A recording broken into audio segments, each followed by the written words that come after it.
as you said on Spectrum the other day. He said when he talked to us yesterday that he expects you to go for the MVP to set the tone, that LeBron has some of those accolades, but he sees that kind of growth process for you. Just want to get your thoughts on those comments and as you think about the whole big picture heading into this season. Yeah, we are, does put himself into that big three, but he has a lot of high expectations for me. I have a lot of high expectations for myself. And as you guys know, him and Markieff are the two guys who, give me and Brian the most confidence in ourselves. And so, if Duz is always in my corner and he's always telling me, what are you going to do next? How are you going to, stand out from the rest? So it's just good to have teammates like that who has your back and wants the best for you, want you to do great things constantly. So I'm glad Duz is back with us. Okay, next up we're going to go to Bill Oram, please. Hey, Anthony. Bill Oram from The Athletic. Congratulations on the contract as well. You took a lot of the drama out of where you were going out early in free agency, but obviously there were a lot of questions about the length of your contract and all that. I'm curious what made you want to sign a 5-year deal and commit long term as opposed to some of the other options that were on the table for you, presumably. Yeah, it wasn't a matter of was I coming back or not. I think it was just more so figuring out the contract length, and I think sorry, Rob is calling me. I don't know why, but it was more so just trying to figure out what's best for me and my family, trying to figure out, do I want to do a long-term deal, short-term? I just, figured, this is the place I want to be. I don't plan on, anywhere. As you can see, I'll be here for the next 5 years. So I just thought it was best for me to just go ahead and lock it in. And it's tough not to be in LA and play for an organization, especially when you just won a championship, and a lot of people say the toughest. Well, championships that was to win. So I just want to be here. I want to be here. My family wants to be here. I love this organization. I love the coaching staff that we have. And they're always product on the floor to be able to compete for a championship. So I just figured why not be here. Okay, Dave McMenamin. Hey, Dave, what's going on, man? With ESPN. Can you just get more into the decision process and why 5 years? Because obviously you had some other options available to you to maybe go a couple of years and then come back into free agency when there could be a larger salary cap. Yeah, I thought about that, and that could have been a 2-year, 3-year deal. But like I said before, I want to be here long term. It's a great organization. I just felt like that was the best option for me. And then, I have to think about also, the reality of things too. I do have a little history with injuries.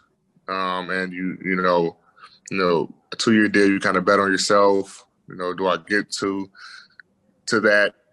God forbid, knock on wood, something happens, things like that. So, you want to secure the most. I want to secure the most amount of years possible, and be here long term with this team. So I thought the 5-year deal was best for me in my situation. Okay, Dan Weike, please. Hey, Dave, congrats on the deal. Lots of taco trucks to visit now in the next 5 years. So way to go. I want to ask you about kind of this season. No one's really been shy about talking about repeating. You guys are betting favorites. People have been like, you guys have talked about it. There's been turnover though on the roster. How do you think that's going to play out in terms of chemistry and also I think more importantly defensively? Are you guys going to be able to recapture kind of what you had on that side of the ball last year? Yeah, we were a great defensive team last year, and a lot of our defensive guys had left. Doe, Dwight, DG, AB. you know, some of our top defensive guys, but I think we added great defensive players in their positions. You know, Dennis Schroeder is a pest on the ball. You know, Wes Matthews has been known as a defender. You know, Ben Guard, Marc Gasol, you know, DPOY. Trez is, you know, plays hard, you know, great defensively. So I think we're going to be great defensively this year, and that's what we lay our hats on. And I think that's what's going to help us, you know, repeat, you know, continue to be a defensive-minded team. And I think the guys that we brought in, you know, their roles on teams have been, you know, to lock down defensively and guard some of the best guys at that position. So coming here and you know, being a part of a team who wants to play defense, I think is going to help our team tremendously. Thanks, Ben. Congrats again. Thank you. Okay, Kyle Goon, please. Hey, D. Congratulations. Thanks.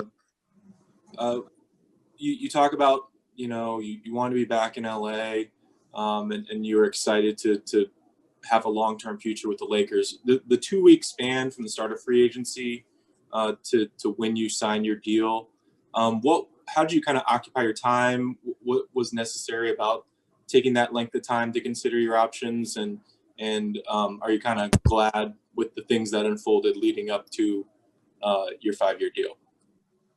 It was just a lot of meetings with Rich, just talking about different options, and you know, like I said, the cap going up, cap might go down, you know, the new CBA, like all those things, just trying to figure out and get those numbers.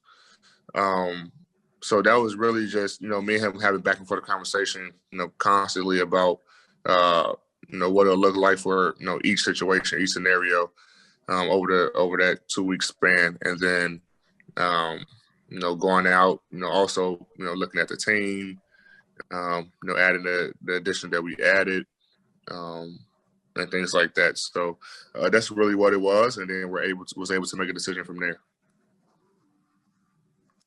Okay, Brad Turner. Brad Turner from the LA Times.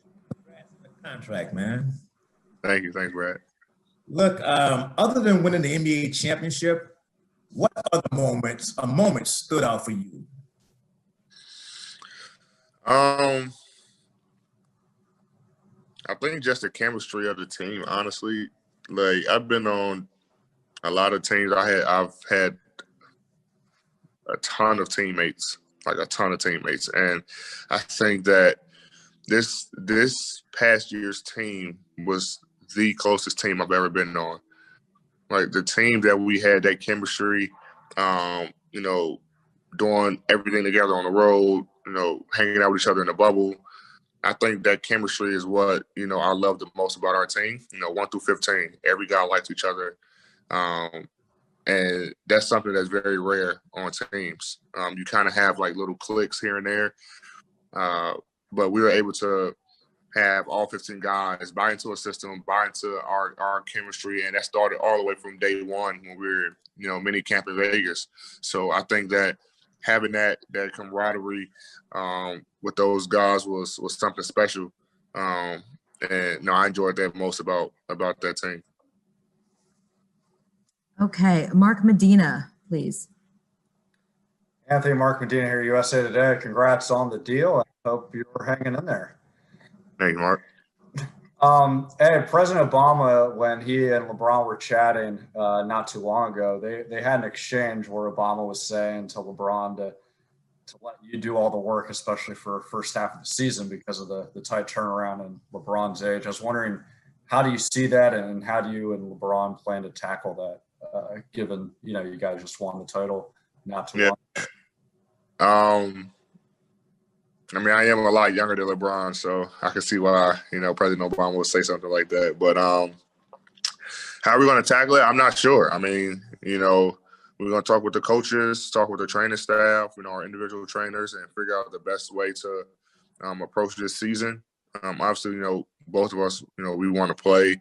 But, you know, it is a quick turnaround, and, you know, we got to make sure that we're able to, you know, have our bodies healthy enough to you know, make sure that we're able to repeat. So we're going to have a conversation. We're going to sit down and try to figure it out. And hopefully it all ends well where we're able to get our rest, but at the same time, still go out there and compete. Okay, Alan Sliwa. Hey, AD, 710 ESPN. I just want to get your thoughts, your own personal goals for this upcoming season. Now that you do have a championship under your belt, can you just talk about if that changes and what are some of your goals as we get into this upcoming year? It's really hard for me to kind of set goals like MVP, DPOY. I just kind of let that happen. I just like to let those things just fall into place. If I go out there and play the way I'm supposed to, and up to my potential, then those things just happen. But a goal is to win another championship. I want to be the of our defense. My goals is to be on the floor as much as possible and not get injured. So those some little things that I love to set goals for myself. I don't like to do the MVP, DPOY, thing because if it comes, it comes. But it's more so staying on the floor, with my history of injury. So those type of things that I set goals for myself and doing whatever I can do to help the team win. Okay, we'll just take a few more. Mark Spears. Hey, Anthony, congratulations. How odd is it to be a champ, but not to have a parade, not to be celebrated like every other a champion typically would be? Yeah, it's great. I was just talking about that the other day. It's very weird. I was on the phone with Rich about even a ring ceremony. I was like, man, so there's no fans going to be there to, celebrate with us? And it was like, no. So it's just weird. You dream of winning a championship, having a parade, celebrating with the fans, and none of that happens, because of the pandemic that we're in. So I understand why it isn't happening, but it's definitely weird not to have a parade and have fans there celebrating with you, especially when, another LA team, the Dodgers have won too. So the city would have been even crazy. But it still doesn't take away the fact that we're champions. So as long as we get to keep holding on to that, then we're all good. And then also, under the circumstances, is there anything about the bubble that you miss, or do you think it might be better to go back there? I just saw a stat that I want to say 39 players has tested positive or something like that. So, that's one thing good about the bubble. We didn't really have to worry about, COVID as much because all the protocols and the health situation that they had set up for us. So that's one thing I do miss. Because you just never know with the travel and, staying in a hotel, you just don't know, if they're doing everything they're supposed to keep everything protected and healthy and sanitized. And so I just know we didn't have any positive tests in them out of, 3.5 months. And, we have 39 already. So that's one thing I for sure miss about, being in the bubble. Congrats on your deal. Thank you. Okay, Melissa Rowland. Hey, Dee, congratulations. Speaking of team chemistry, what was your reaction to LeBron's contract extension, and how do you feel having, years and years and years together now? I was excited for him. I mean, it's a hell of a deal. I mean, to begin, I told him, to begin that type of money and, going to the 18th year, it just doesn't happen. It doesn't happen, especially at his age. So, it's a testament to all the hard work that he's been putting in, year in and year out, taking care of his body, and he's able to, see the benefits from it. So, and then being able to have him, continuously play like that and put the team in situations to compete for championships. I'm just happy I'm able to be alongside that for 3 more years, because I'm not sure if he's going to be done or not after that. Okay, and last question, Joe Varden. Hey, Anthony, Joe Varden from The Athletic. Mark Spears alluded to a little bit just how different and weird this is to be a champion but not be able to celebrate it. The other part of that is you had almost no offseason, which, there's nothing you could do about that. But now you have to gear up for a title defense. And is that something you can get excited about when, literally you just won a title and played the most important game of your life? Like, do you find that it might be a struggle to be as into a game early on after everything you just went through and no off season to kind of decompress? If you wasn't a champion, I would say yes. But as a champion, you're gonna get everyone's best shot. Everyone's coming after you. You have a target on your back. So I think you're gonna find that motivation. I think we have a bunch of new guys too who want that, who want to compete for a championship, who wants to win a championship. So I think we'll be fine in that sense. But it is hard to go out there, in a quick turnaround to, compete at a high level and try to, reclaim the title again. But I think we have, the mindset, the coaching staff, the players to make sure that we're able to do so.